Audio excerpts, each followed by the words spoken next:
الحمد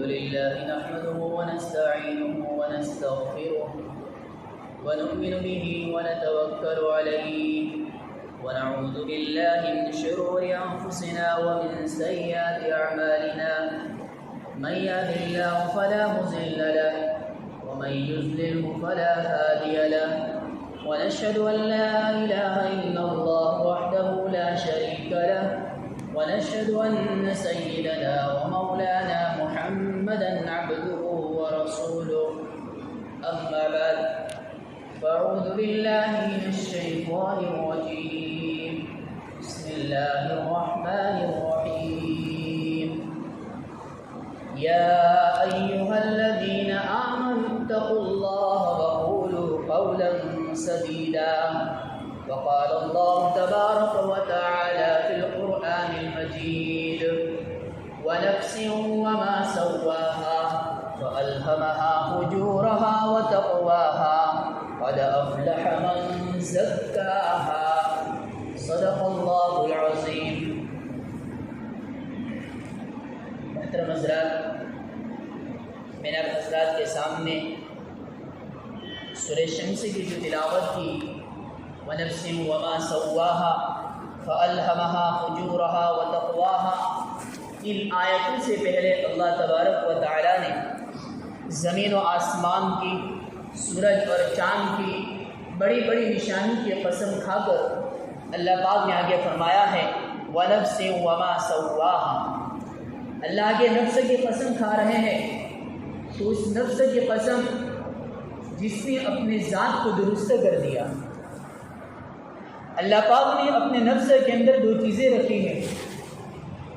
ایک تو اللہ پاک نے اس کو گناہ کرنے کی طاقت بھی رکھی ہے، اور گناہ سے بچنے کی طاقت یعنی تقوی اختیار کرنے کی طاقت بھی اللہ پاک نے رکھی ہے. اب انسان کے اختیار میں ہے کہ اگر انسان چاہے تو اللہ رب العزت کی بندگی کر کے اپنے نفسوں کو قابو میں رکھ کے اللہ کا ولی بن جائے. اگر انسان چاہے تو نفس کی خواہشات کو پوری کر کے، نفس کے چیلوں کو پورا کر کے جہنم کے راستے کو اختیار کر لے. اللہ نے قرآن کے اندر فرمایا فَأَلْهَمَهَا فُجُورَهَا وَتَقْوَاهَا. اللہ نے انسانوں کے اندر دو مادے رکھے ہیں، ایک فجور کا اور ایک تقویٰ کا. اب یہاں پر ایک اشکال ہوتا ہے کہ فَأَلْهَمَهَا فُجُورَهَا وَتَقْوَاهَا کے اندر کہ اللہ رب العزت نے کہ پہلے نافرمانی کو کیوں بیان کیا، گناہ کی چیز کو پہلے بیان کیوں کیا اور بعد میں تقویٰ کی صفت کو بیان کیا؟ کہ قاعدہ کلیہ ہے کہ کوئی بھی اچھی چیز ہوتی ہے اس کو سیدھے کی طرف سے شروع کیا جاتا ہے. جس طریقے سے مسجد کے اندر داخل ہوتے ہیں تو ہم کیا سیدھے پیر سے داخل ہوتے ہیں مسجد کے اندر، اور سیدھے پیر سے داخل ہونا کہ مسجد کے آداب اور مسجد کی سنت ہے. ہمارے نبی صلی اللہ علیہ وسلم نے فرمایا کہ جب مسجد کے اندر داخل ہو تو سیدھے پیر سے داخل ہو. لیکن آج ہماری کوتاہی، ہماری غفلت کی وجہ سے ہم ایسی معمولی سنتوں کو چھوڑ دیتے ہیں. ہم معمولی سنتوں کو چھوڑ دیتے ہیں. جب مسجد کے اندر داخل ہوئے تو پوری توجہ کے ساتھ اور پورے دھیان کے ساتھ داخل ہوئے کہ میں اللہ کے دربار میں داخل ہو رہا ہوں، میں اللہ کے دربار کے اندر داخل ہو رہا ہوں، تو کیا میرا پیر الٹا جا رہا ہے یا سیدھا جا رہا ہے؟ کہ میں سیدھے پیر سے جا رہا ہوں یا الٹے پیر سے مسجد میں داخل ہو رہا ہوں؟ اور دعا کا اہتمام کے ساتھ مسجد کے اندر داخل ہو. تو میں یہ کہہ رہا تھا کہ جو بھی کام ہوتا ہے، جو بھی اچھا کام ہوتا ہے، ہر اچھے کام کو سیدھے کی طرف سے شروع کیا جاتا ہے. تو یہاں پر اللہ پاک نے فجور کیوں پہلے بیان کیا اور تقویٰ کو بعد میں بیان کیا؟ اس لیے مواعظ درد محبت کے اندر اس کا جواب لکھا ہے کہ اس لیے کہ تقویٰ کہتے ہیں کہ انسان کے اندر گناہ کرنے کی طاقت ہوئے اور انسان گناہ نہ کرے، وہ ہے تقویٰ. انسان کے سامنے آنکھیں بند ہیں، انسان کی آنکھیں بند ہیں، اور اس کے سامنے کتنی تم شکل و صورت دکھلاؤ، کتنی عورتوں کی شکل و صورت دکھلاؤ، تو کیا وہ دیکھے گا؟ اندھا ہے، دیکھتا نہیں ہے، نابینا ہے، تو آنکھ سے گناہ نہیں کرے گا. جب انسان کے اندر گناہ کرنے کی طاقت ہے، نفس چاہ رہا ہے کہ میں اپنی خواہشات کو پوری کروں، اس وقت اگر وہ انسان گناہ سے بچ جاتا ہے، یہ ہے اس کے اندر تقویٰ۔ پہلے اس کے اندر گناہ کرنے کی طاقت آئے گی، گناہ کرنے کے اندیشے اس کے اندر خیال پیدا ہوں گے، خیالات، پھر وہ بچے گا، تب جا کے اس کے اندر تقویٰ کی صفت آئے گی دوسری۔ اور جس انسان کے اندر اللہ اس کو تقویٰ دیں گے، جب انسان تقویٰ اختیار کرے گا، گناہ سے بچ جائے گا، تو اس گناہ سے جب انسان بچے گا تو اس کے اندر ایک غم محسوس ہوگا، اس کے اندر ایک غم سا پیدا ہوگا کہ میرے سامنے کیسا اچھا راستہ تھا، گھر کے اندر کوئی نہیں تھا، میں تھا، ایک لڑکی تھی، میں تھا، میرا موبائل تھا، اگر میں چاہتا تو گناہ کر سکتا تھا، میں گھر کے اندر اکیلا ہوں، موبائل کے اندر گندی چیز دیکھنا چاہتا تو دیکھ سکتا تھا۔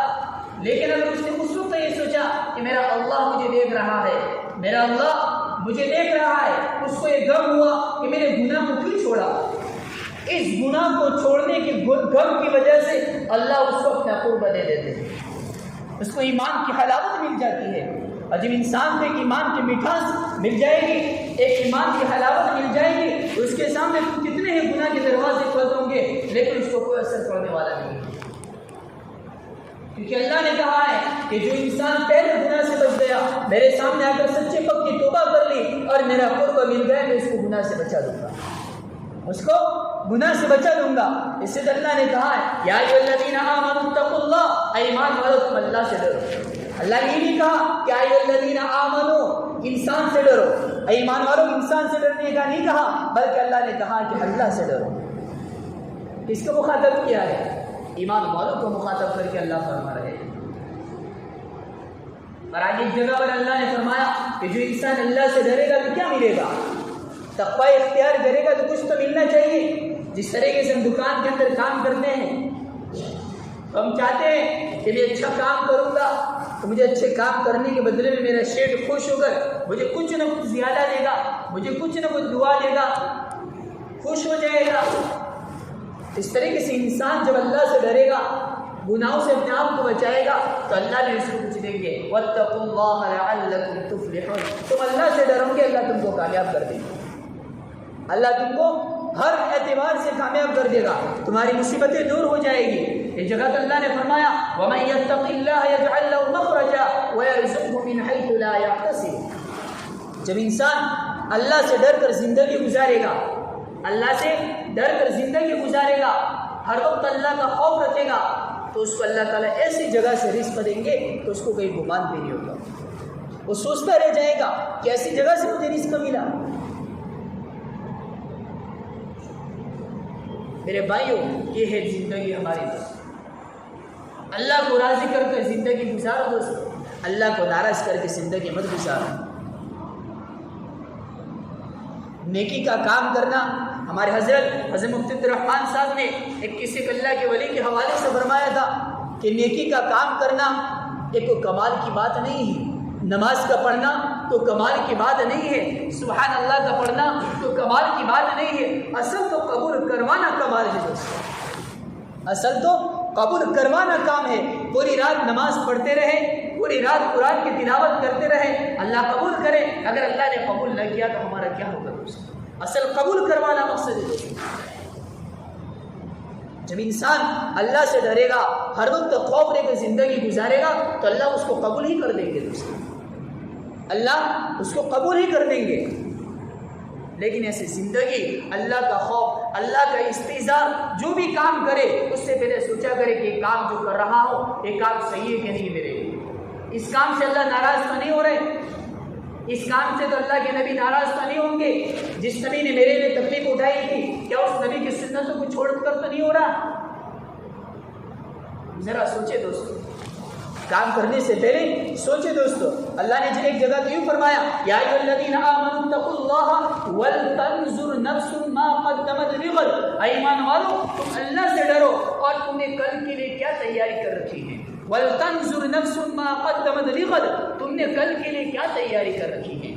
ہم دیکھیں تو صحیح کہ ہم نے کل قیامت کے لیے کیا تیاری کر رکھی ہے، کیا دنیا مراد نہیں ہے؟ اللہ نے یہ نہیں کہا کہ کل کے لیے تم نے تمہارا گھر بنایا کہ نہیں، کل کے تمہارے بچوں کے لیے، تمہاری نسلوں کے لیے تم نے گھر بنایا کہ نہیں؟ اللہ نے کہا کہ تمہیں نے کل کے قیامت کے لیے کیا تیاری کر رکھی ہے تم، یہ مقصد ہے دوستوں۔ لیکن آج ہم دیکھیں تو صحیح کہ ہم آخرت کی زندگی کو تو اتنا بھول چکے کہ ہم دنیا کے اندر اتنے لگ گئے کہ ہم نے ہمارے اولادوں کو دنیا کے اندر لگا دیا، اور ہمارے اولادوں کو دنیا کے اندر اتنا لگا کر دین کے کام سے بھی دور کر دیا،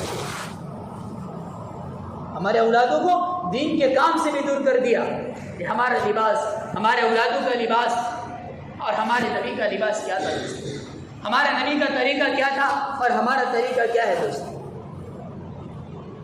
جبکہ اللہ کے نبی معصوم تھے تب بھی اللہ سے ڈرتے تھے، اس سے تو استغفار پڑھتے تھے کہ میرا اعمال قبول ہوگا کہ نہیں، میرا اعمال کیا ہوا قبول ہے کہ نہیں۔ اور آج ہمارا کیا حال ہے دوستوں؟ اس لیے ہماری زندگی اللہ کے رضا کے مطابق ہو دوستوں۔ اللہ نے جس طریقے سے ہم کو زندگی گزارنے کا طریقہ بتایا، اللہ کے نبی کے ذریعے اس طریقے سے ہم زندگی گزاریں، یہی ہماری زندگی ہے دوستوں۔ اللہ نے صرف دنیا کے اندر ہم کو بیکار پیدا نہیں کیا۔ افحسبتم انما خلقناکم عبثا وانکم الینا لا ترجعون، اے لوگو تم یہ گمان کرتے ہو کہ ہم نے تم کو دنیا کے اندر بیکار پیدا کر دیا ہے؟ وانکم الینا لا ترجعون، آگے فرما رہے نہیں تم ہماری طرف لوٹ کر آنے والے ہو۔ وَإِنَّكُمْ إِلَيْنَا تُرْجَعُونَ، تم ہماری طرف لوٹ کر آنے والے ہو۔ اگر تم یہ سمجھتے ہو کہ کل قیامت کے دن ہمارا حساب نہیں ہوگا، أَيَحْسَبُ أَن لَّمْ يَرَهُ أَحَدٌ، اللہ کہہ رہے یہ گمان مت رکھو کہ تمہارا حساب نہیں ہوگا، تمہارا حساب لینے والا کوئی نہیں ہے، کل قیامت کے دن میں ہوں حساب لینے والا، بات کسی کی نہیں چلے گی۔ لِمَنِ الْمُلْكُ الْيَوْمَ، اس وقت حکومت کس کی ہوگی؟ لِلَّهِ الْوَاحِدِ الْقَهَّارِ، ایک ہی تنے تنا ہوگا، وہی مالک ہوگا، وہی حکومت چلانے والا ہوگا دوستو، بات کسی کی نہیں چلے گی دوستو۔ لیکن ہم دیکھیں تو صحیح ہماری زندگی کا کیا حال ہے، ہم ہمارے خود کی زندگی خود دیکھیں، ہمارے محاسبہ کریں، ہم ہمارا خود کا حساب لگاوے کہ میری صبح سے لے کر شام تک کیسے زندگی جا رہی ہے، پہلے سال سے لے کر آج تک میری کیسے زندگی گزری، میں نے کس طریقے سے، میرے 20 سال 30 سال 40 سال کس طریقے سے گزارے میں نے۔ جس طریقے سے آج ہم لوگ ہماری دکانوں کا حساب لگاتے ہیں، دکان ایک چھوٹا سا انسان کھیتی والا ہوتا ہے جو بیچ دعا کرتا ہے، اس کے دودھ کا بھی حساب لگاتا ہے، اس کا دودھ کا بھی حساب لگاتا ہے کہ آج جانور نے کتنا دودھ دیا، جانور نے کتنا دودھ دیا اور اس نے کتنا کھایا، اس کا بھی حساب لگاتا ہے۔ تو کیا کل قیامت کے دن اللہ ہمارا حساب نہیں لے گا؟ میرے بھائی تو اللہ کا کرم ہے کہ اللہ کا فضل ہے، اور اللہ نے ہمارے نام اعمال کو دنیا کے اندر نہیں کھولے ہیں، ہمارے اعمال کو دنیا کے اندر نہیں کھولے ہیں، اللہ نے ہمارا حساب دنیا کے اندر نہیں لیا ہے۔ اگر اللہ ایک پانی کے ایک گھونٹ کے برابر حساب لینے آئے تو آج ہم پانی پینے کے محتاج ہو جائے گے۔ ذرا اللہ کے خوف سے زندگی گزارو۔ ایک اللہ فرمایا وَلِمَنْ خَافَ مَقَامَ رَبِّهِ جَنَّتَانِ، جو انسان اللہ کے خوف سے زندگی گزارے گا، اپنے رب کے خوف سے زندگی گزارے گا، اللہ اس کو جنت دے گا، اللہ اس کو جنت دے گا۔ کیسے جنت ہوگی دوستوں؟ یہ دنیا کی تو کوئی چیز نہیں ہے دوستوں، کب ملے گی؟ جبکہ انسان دنیا کے اندر رہ کر صحیح طریقے سے زندگی گزارے گا، اللہ کو رضا کرنے والی زندگی گزارے گا، اللہ کے نبی نے جس طریقے سے زندگی گزارنے کا طریقہ بتایا اسی کے مطابق زندگی گزارے گا، تب جا کے اس کو کامیاب ہوگا دوستوں۔ آج انسان کے پاس دین نہیں ہے تو کچھ کام کا نہیں ہے، چاہے اس کے پاس کروڑوں مال ہے، کروڑوں گاڑیاں ہیں، کروڑوں دکان کا مالک ہے، لیکن اس کے پاس جب دین نہیں ہے تو ناکام ہے۔ اب دیکھو کوئی انسان مر کر جاتا ہے تو کوئی انسان یوں نہیں کہتا ہے کہ وہ تو بہت بڑا مالدار تھا، کوئی انسان یوں نہیں کہتا ہے کہ بہت بڑا مالدار تھا، بہت بڑا ڈگری والا تھا۔ ہاں اگر وہ انسان اگر صحیح کام کر کے جاتا ہے، یعنی کسی مسجد بنا لی، کئی مدرسے کے اندر تک پیسے دے دیا، کوئی اللہ کے راستے میں مال خرچ کرتا ہے، تو اگر انسان مر کر جاتا ہے تو اس کے نیک اعمال کو یاد کیا جاتا ہے کہ دیکھو وہ بندہ مر کر گیا تو اس نے مسجد وہاں پر بنائی تھی، وہاں مسجد بنائی تھی، اس مسجد کے اندر چندہ دیتا تھا، اس سے معلوم ہوتا ہے کہ کل قیامت کے دن دنیا کی کوئی چیز کام نہیں آئے گی، صرف ہمارے نامۂ اعمال ہی کام آئیں گے، ہمارے اعمال ہی کام آئیں گے۔ ہم نے زندگی کیسے گزاری وہی کام آئے گا دوستوں۔ اور میری آیت پڑھی ہے ایھا الذین آمنوا اتقوا اللہ وقولوا قولا سدیدا، ایمان والو تم اللہ سے ڈرو اور تم لوگوں کے ساتھ جب بات کرو تو نرمی اور محبت کے ساتھ بات کرو، نرمی اور محبت کے ساتھ بات کرو۔ کہ اللہ کے نبی نے ہم کو اخلاق سکھائے جو ہمارے اندر ایک چیز کا اکرام ہو، ہمارے اندر ہر چیز کا اکرام ہو، ہمارے اندر اخلاق والی زندگی ہو۔